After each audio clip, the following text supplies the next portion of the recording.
Hello everyone, welcome to crazy GK trick. Friends, आज हम बात करेंगे क्या इंडिया में कोविड की फोर्थ वेव यानी कि क्या इंडिया में कोरोना वायरस की चौथी लहर हमको देखने को मिल सकती है।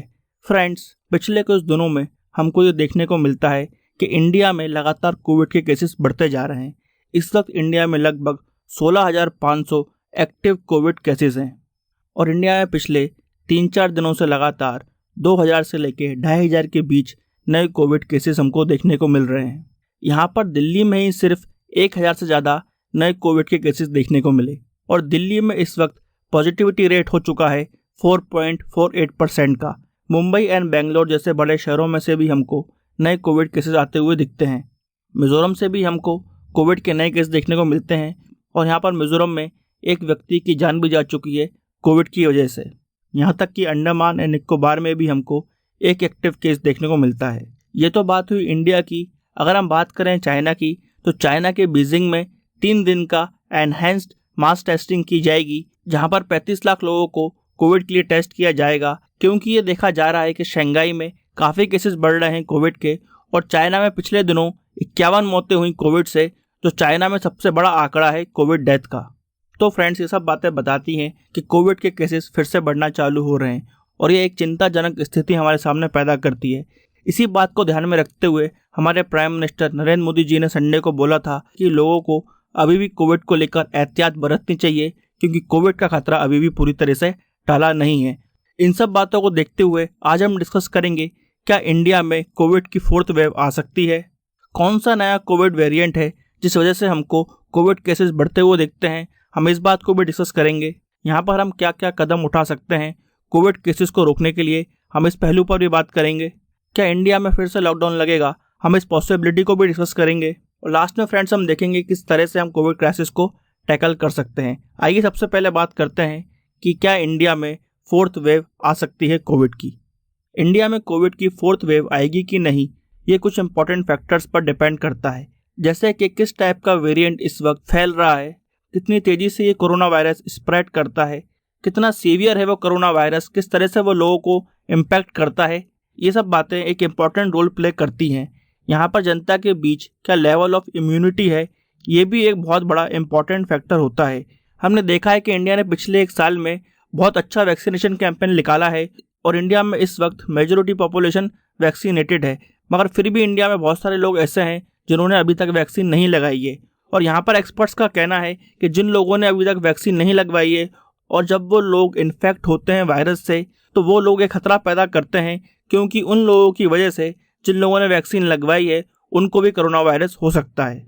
यहाँ पर एक्सपर्ट्स ने यह बात भी उठाई है कि जिस तरह से सेकेंड वेव के टाइम इंडिया ओवर कॉन्फिडेंट था अपनी कोविड प्रिपरेशन को लेकर, और उस टाइम इंडिया के कुछ लीडर्स ने यह डिक्लेयर भी कर दिया था कि इंडिया ने कोविड से जंग जीत ली है, उस तरह के ओवर कॉन्फिडेंस को हमको रिपीट नहीं करना चाहिए, क्योंकि ओवर कॉन्फिडेंस की वजह से हम जो रियल सिचुएशन होती है उससे दूर चले जाते हैं और फिर एकदम से हमको कोविड का सीवियर इम्पैक्ट देखने को मिलता है।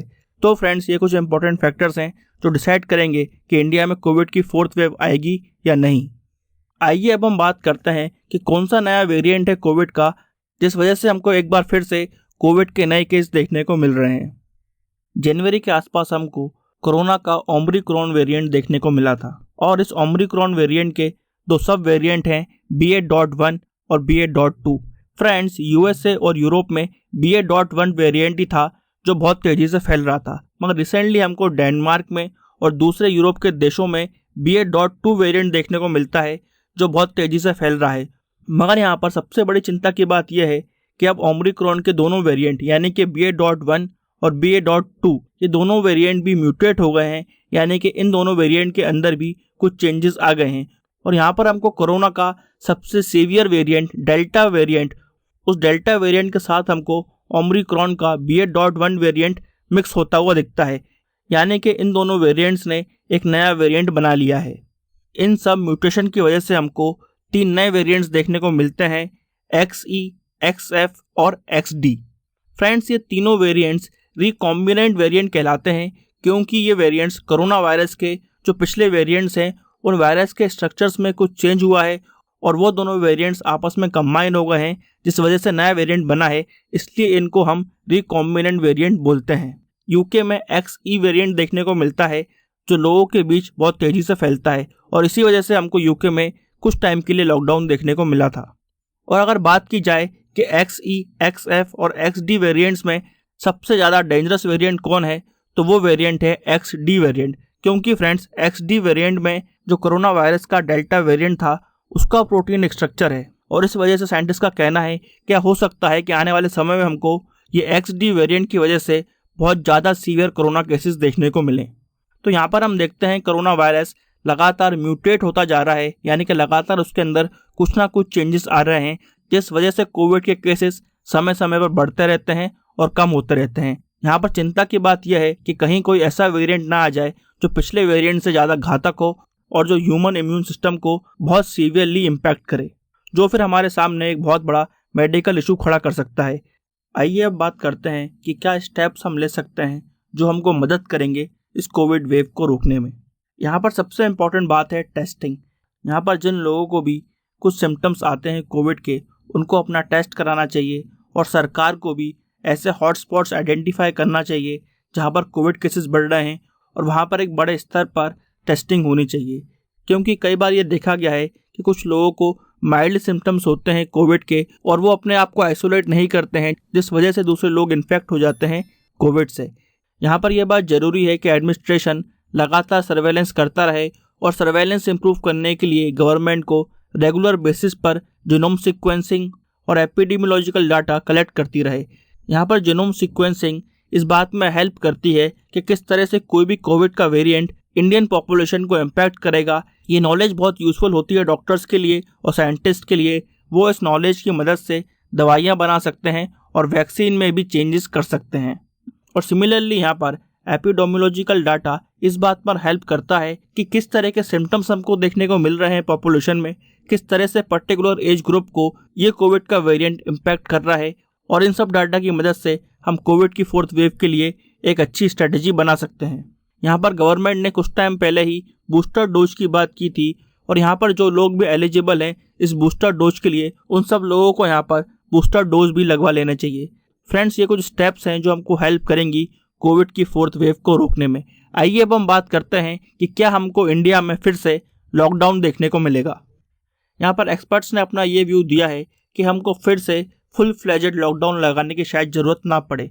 इंडिया ने एक बड़ी संख्या में वैक्सीन लगवा ली है और इंडिया में लगभग 90% लोग किसी न किसी तरीके से कोरोना वायरस से एक्सपोज हो चुके हैं। इसलिए यहाँ पर अगर हम प्रॉपर तरीके से प्रिकॉशन लें, एहतियात बरतें, तो हमको लॉकडाउन लगाने की ज़रूरत नहीं पड़ेगी। मगर हमको यहाँ पर कुछ रिस्ट्रिक्शंस यानी कि पाबंदियाँ देखने को मिल सकती हैं। रिसेंटली ये न्यूज़ आई है कि झारखंड में अब स्कूल में असेंबलीज नहीं होंगी और स्पोर्ट्स एक्टिविटीज़ भी नहीं होंगी, जिससे स्टूडेंट्स के बीच कोविड फैलने का खतरा कम होगा। ऐसी ही कुछ गाइडलाइंस मथुरा एडमिनिस्ट्रेशन ने दी हैं अपने टेम्पल्स को, जहां पर डिवोटीज से ये बोला गया है कि वो प्रॉपर कोविड अप्रोप्रिएट बिहेवियर को फॉलो करें। और यहाँ पर अगर एडमिनिस्ट्रेशन प्रिवेंटिव मेजर्स पर ध्यान दे, हेल्थ केयर सिस्टम को दुरुस्त रखे और बूस्टर डोज को लेकर अवेयरनेस फैलाए और साथ में अगर हम सही समय पर कोरोना हॉटस्पॉट्स को पहचान सकें, वहाँ पर लोकल लेवल पर रिस्ट्रिक्शंस लगा सकें, तो शायद फिर हमको फुल स्केल लॉकडाउन लगाने की ज़रूरत ना पड़े। और अगर हम अभी रिसेंट ट्रेंड की बात करें तो हमको दिल्ली में, गुरुग्राम में, नोएडा में, मुंबई में, गाज़ियाबाद में, वेस्ट बंगाल में, चेन्नई में और कुछ दूसरी सिटीज़ में भी हमको कोविड के केसेस बढ़ते हुए दिखते हैं। मगर क्या लॉकडाउन लगेगा कि नहीं, ये बात इस पर डिपेंड करेगी कि किस तरह से कोविड स्प्रेड हो रहा है, क्या मोर्टेलिटी रेट है, कितने लोगों को यहाँ पर जान का खतरा है इस वेरिएंट से, और क्या हमारा हेल्थ केयर सिस्टम पूरे पेशेंट्स को अच्छी तरह से देख पा रहा है। इन सब बातों पर ही डिपेंड करेगा कि हमको लॉकडाउन लगाना है कि नहीं। आइए अब हम बात करते हैं कि कोविड की 4th वेव को देखते हुए हमको किस तरह से आगे बढ़ना चाहिए। यहाँ पर सबसे ज़्यादा ज़रूरत है एहतियात की। एहतियात बहुत इंपॉर्टेंट है यहाँ पर कोविड को लेकर, और यहाँ पर बिल्कुल भी कोविड को लेकर ओवर कॉन्फिडेंस नहीं दिखाना चाहिए, क्योंकि सेकेंड वेव के दौरान हमने देखा है कि ओवर कॉन्फिडेंस की वजह से ही हमने बहुत सारे लोगों की जान गंवाई थी। यहाँ पर जनता को नॉन मेडिकल मेजर्स पर ध्यान देना चाहिए, जैसे कि मास्क पहनना और सोशल डिस्टेंसिंग को फॉलो करना। यहाँ पर दिल्ली ने फिर से मास्क मैंडेटरी कर दिया है NCR में, और जहाँ जहाँ पर मास्क कंपलसरी नहीं था वहाँ पर फिर से मास्क को कंपलसरी किया गया है। यहाँ पर इंडिविजुअल लेवल पर हमको ये बात भी देखनी होगी कि अगर हमारे आसपास के लोगों ने अभी तक वैक्सीन नहीं लगवाई है तो हम उनको एनकरेज करें कि वो वैक्सीन लगवाएं, और यहाँ पर जो लोग एलिजिबल हैं बूस्टर डोज के लिए उनको बूस्टर डोज भी लगवाना चाहिए। फ्रेंड्स, यहाँ पर ये कहना कठिन है कि कोविड का वेरिएंट किस तरह से हमको इम्पैक्ट करेगा, इसलिए यहाँ पर जब तक प्रॉपर साइंटिफिक स्टडीज़ और मेडिकल एक्सपर्ट्स अपना ओपिनियन नहीं दे देते हैं तब तक हमको इस कोविड के वेरिएंट को सीरियसली लेना चाहिए। फ्रेंड्स, आप भी कमेंट बॉक्स में बताइएगा कि हम और क्या मेजर्स ले सकते हैं कोविड की 4th वेव को रोकने के लिए।